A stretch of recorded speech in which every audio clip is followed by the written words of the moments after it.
Go ahead. Yeah, let's go. You've been able to reflect a little bit on this past weekend? Yeah, you know, I mean, like I said, live, we felt there was a lot of really good things we did, you know.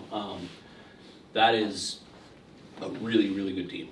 You know, one of the best teams I think we've played since, you know, we've been doing this. Just really well put together, deep everywhere, and they're tough. You know, I think the positive we can take away from 4 games against North Dakota is every game, you know, obviously we've got one up there, every game we were in it going into the third, you know, and this team has got to get over the hump with a better mindset on how to win those games, like I talked about a little bit, and I think they have it in them to do it. We have to draw on experiences, and we got a 10-game season left to get over that hump, and I believe our guys can and will. And to piggyback off that, I know it's not, you know, it's not about like silver linings, but to, like you're saying, almost to punch back against that team, whether they got up, you came back, you were up, they were coming back, you're still punching back. Yep. When the team sees that on film, just what does it do confidence-wise? I mean, they know. I mean, you hate to bring up the, you know, the past in a negative way, but we have to learn from it. We have to get better from it. Otherwise, it's just going to continue to happen.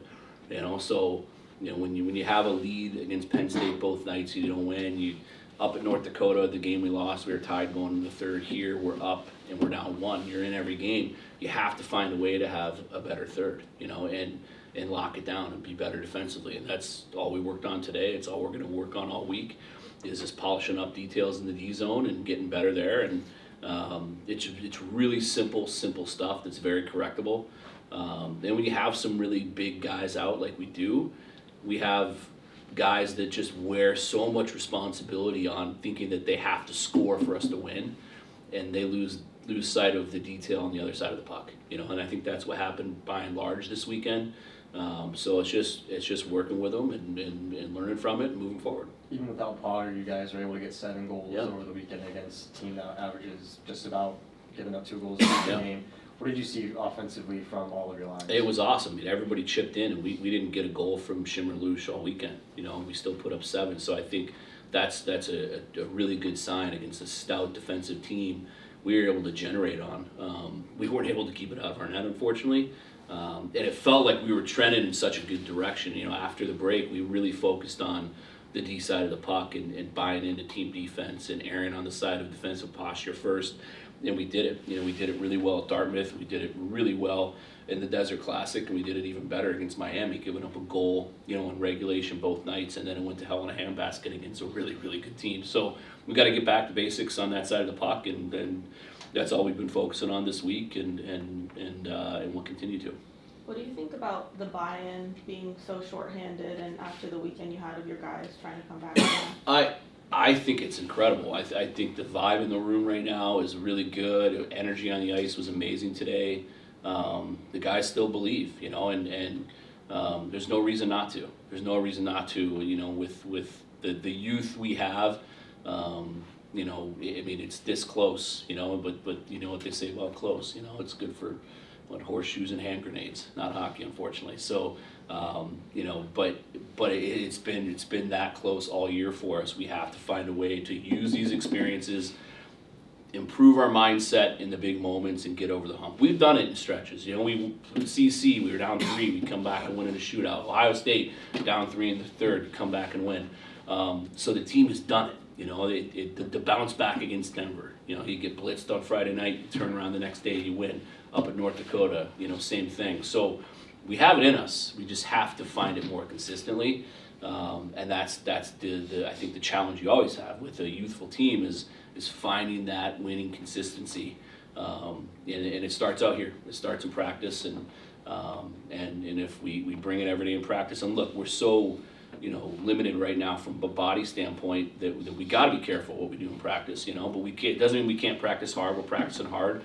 We're going to keep things short, so we're really fresh on Friday and Saturday the rest of the way to go. You mentioned the defensive issues this last weekend. Has your confidence in your goaltending changed at all? Not even a little bit. I mean, I think both guys were really good. Obviously, the first 2 periods against a great team. They gave us a chance to win both games. That's all you can ask, you know, and they've done that really all year. I'll stand by it. They're the best goaltending duo we've had. Obviously, you know, we gotta challenge guys to be Joey Decord here in the future, right? It's tough to find those guys, but I see no reason why Sam Raban, you know, before he's done here, can't be. He's going to be that good. We believe in him that much. It has been everything we wanted him to be and more, especially from a teammate standpoint. Both kids are such good teammates, are such good people.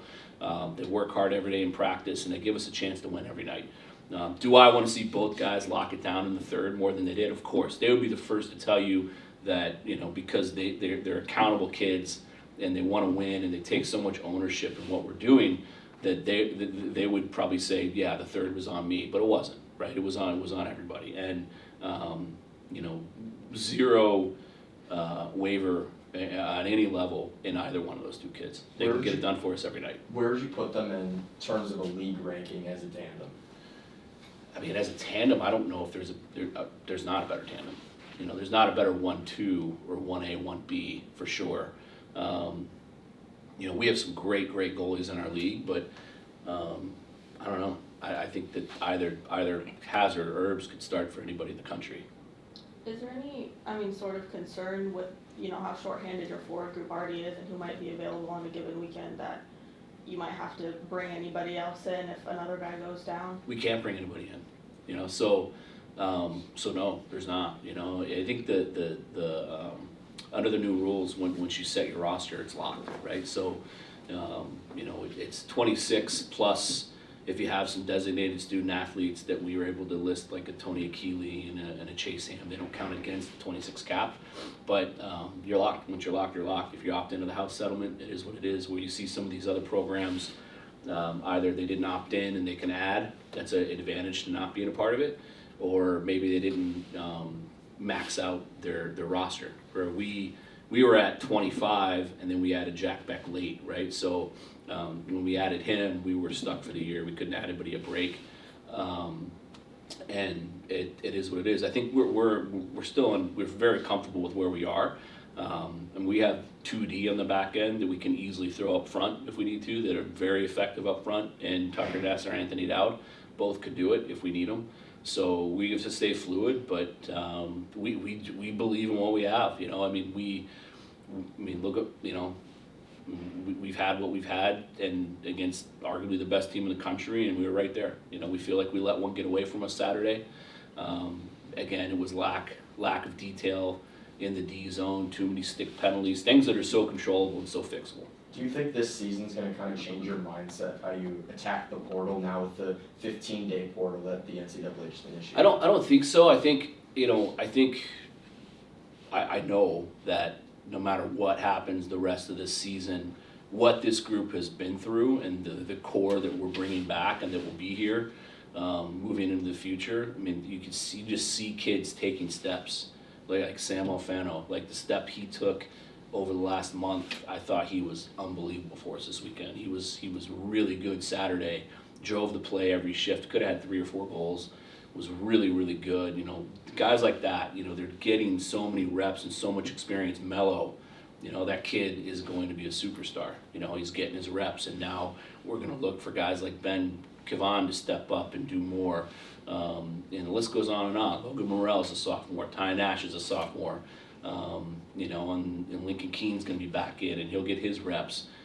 So it's exciting. You know, people forget Bose and Shelley are really the guys that have to be rocks for us back there, and they're sophomores. You know, so it's going to pay off. You know, and we're hoping that it does this year. We're not going to give up until the clock strikes 0, and but it's exciting. When you say payoff too, I mean, I know Friday you talked about the power play, but even power play and penalty kill, the guys going down, like you said, I know guys stepping in, but just what have you seen from those two special teams units? Well, I thought that, I mean, special teams, you know, I mean, we won the special teams battle over the course of the weekend, you know, and very rarely can you have to against a team that good because they're just so deep, so balanced, but it didn't get it done, you know, and it didn't get it done because we were sloppy defensively, you know, and a team that's that good and that dangerous, you know, if you're not dialed into details, coming back into your D zone, that was where we really struggled. You know, they're going to expose you, and they did. They made us better. You know, they made us better, and they exposed some things that we clearly need to work on that, for whatever reason, we got loose with. You know, we felt really good about where we were defensively. I mean, if you take the previous 4 games, it was what, 6, under 2 goals a game we're averaging.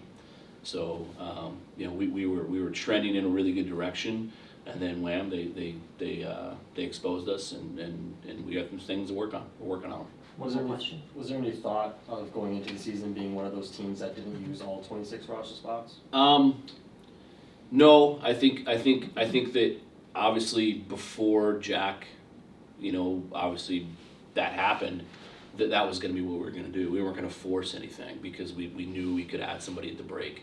But we don't regret adding him. What he's going to do for us over the next 2 years, he's going to be a leader. It really is disappointing because he's such a good hockey player. He was just finding his way and finding his stride, and then obviously what happened. So if I could take back bringing him in, I would not. It was for our program in the long term, and I really believe his long term. It's the best thing that could happen. You're just going to have to wait a little longer to yield those results. Thank you, Coach. Thanks, guys. You both are from the Arizona area. What has that kind of brought to the team and hearing your name enunciated through the crowd with some cheers this season? I think it's super cool. I think it's good for the younger kids to kind of like carve the way for the younger kids that want to play here one day and show that it can be done. Yeah, I've only started at Mullet a couple times, but watching Mo skate out and hearing Mesa, Arizona is pretty cool, and I think it just speaks to our fan base here and how much they support the hockey here, and I think it's just really exciting for the future. So. How big do you feel like that is, especially after the Coyotes? Have you kind of seen a lot of the fans kind of shift over and all the focus be on ASU hockey? Yeah, 100%. Obviously, you never want to lose a team like that, but I think overall it made the fan base for us a lot stronger, and I think everyone kind of just moved over from the Coyotes to us. So, I think anytime that happens, it's a real advantage for us. And we see it night in, night out at home. Every time it's a sellout crowd. So, we've been super lucky to play in front of the fans that we have, and it's just been a really good year for that. What's it like kind of reflecting on playing here when you guys were young and now you get to play at Mullet in front of all the fans here?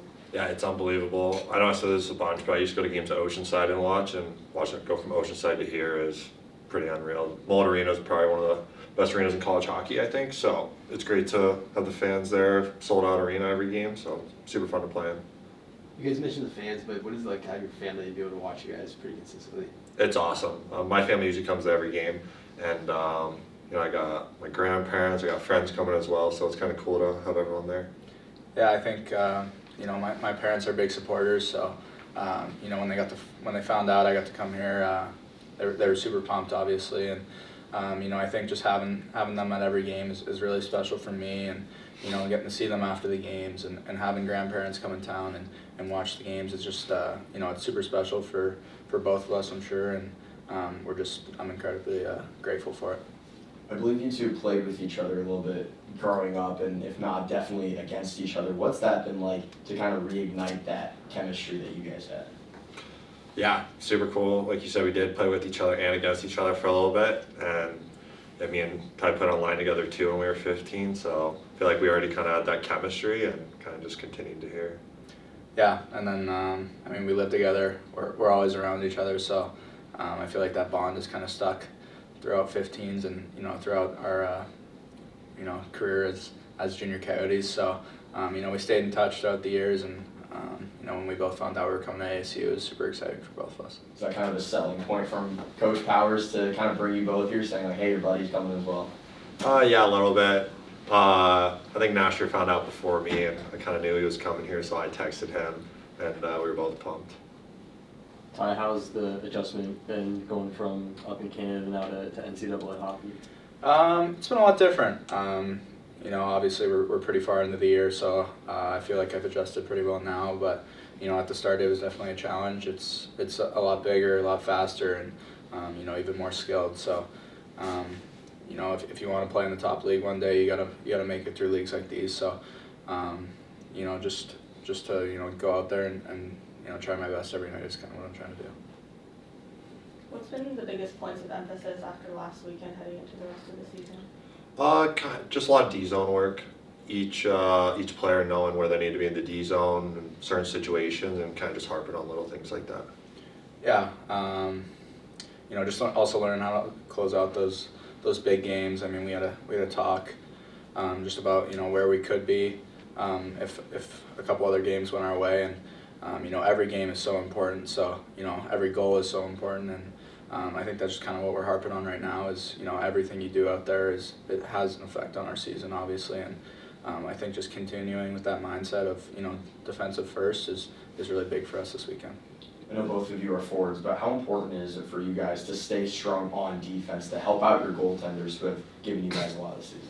I'd say it's everything. Defense wins championships, we always say, and that's definitely a huge area we got to improve in, and it's an area we will improve in, and we'll just continue to get better. Yeah, I mean, with the goalies we have back there, we're super lucky. They've definitely won us a majority of our games this year, so I think just being able to return the favor and help them out in times of need is something that we need to work on, and just putting more pucks in the back of the net for them could also help. So Going up against North Dakota, I mean, obviously, you guys know their team coach talked about it, but your ability to, whether they got up and punched back or you were up and they're coming back and you're constantly punching back, what does that do for the team's confidence going forward?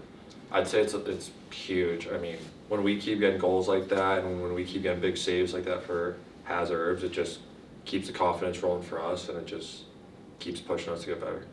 yeah, and then I think obviously one of the best teams in college hockey, and we're up and down one going into both of those games. So I think it just kind of shows that we belong in this league and we belong to be a top team. And I think if we just clean up some of the smaller areas, we'll get there. So. Is there much talk amongst you guys as players or in the locker room about watching the NPI and kind of tracking yourselves through that? At this point, not really. We're kind of just worried about conference play and winning our conference, and out of conference games, I think we could have been a little bit stronger. And so obviously we do look at the NPI and all that, but I think our main focus right now is just getting in a good spot to help us win NCHC playoffs. All right, thanks guys. Thanks, guys. Thank you. Thank you.